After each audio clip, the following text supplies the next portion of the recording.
আসন্ন এডিসি নির্বাচনকে সামনে রেখে দক্ষিণ জেলার মনপাথর বাজার এলাকায় বিজেপির দুই প্রার্থীর সমর্থনে আয়োজিত হলো নির্বাচনী প্রচার মিছিল ও পথসভা।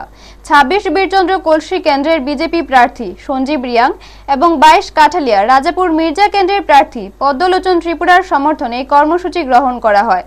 শান্তিরবাজার মণ্ডলের উদ্যোগে আয়োজিত মিছিলটি বীরচন্দ্র মনু এলাকার বিজেপি কার্যালয়ের সামনে থেকে শুরু হয়ে বিভিন্ন জনপদ পরিক্রমা করে মনপাথর বাজারে এসে শেষ হয়। পরে সেখানে এক পথসভা অনুষ্ঠিত হয়। মিছিলে দলীয় কর্মী সমর্থকদের ব্যাপক উপস্থিতি ও উৎসাহ লক্ষ্য করা যায়।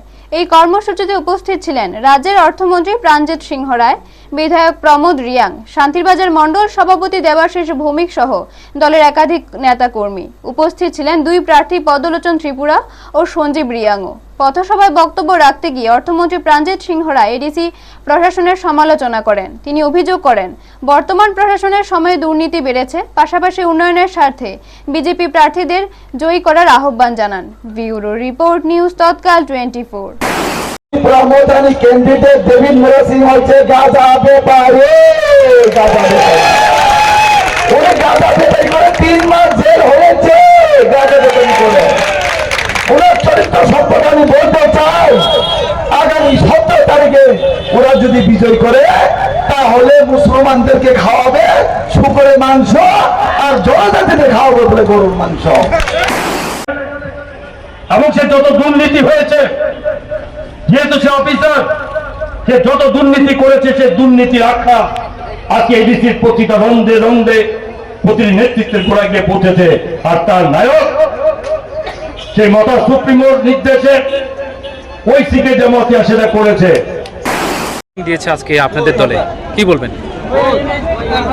এখানে 8টি পরিবার, 8 পরিবারের 18 জন ভোটার হঠাৎ করে জয়েন করেছে। এরকম পরিকল্পনা আগের থেকে থাকলে হয়তো আরও বেশি সংখ্যা বাড়ত।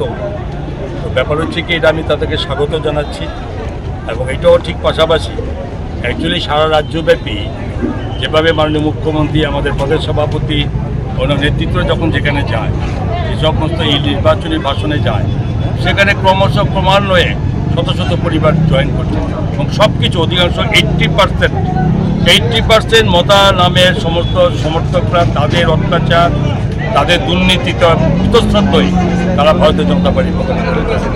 ঠিক তেমনি যে যারা সবচেয়ে বেশি নাটকবাজ এবং এই রাজ্যের জন্য সবচেয়ে বেশি ক্ষতিকারক একটা পার্টি, সে 35 বছর রাজ্যে মানুষকে তার লুট করেছে, মানুষকে ভাওতাবাজি করেছে, ডেভেলপমেন্ট নেই, সে হচ্ছে বামফ্রন্ট।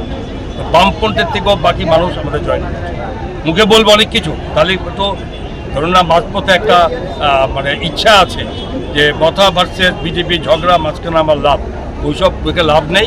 একটি আসন তো পাবে না, মুছে যাবে, যেটার ফল আগামী বিধানসভাতে শূন্য বিধানসভা সম্ভব।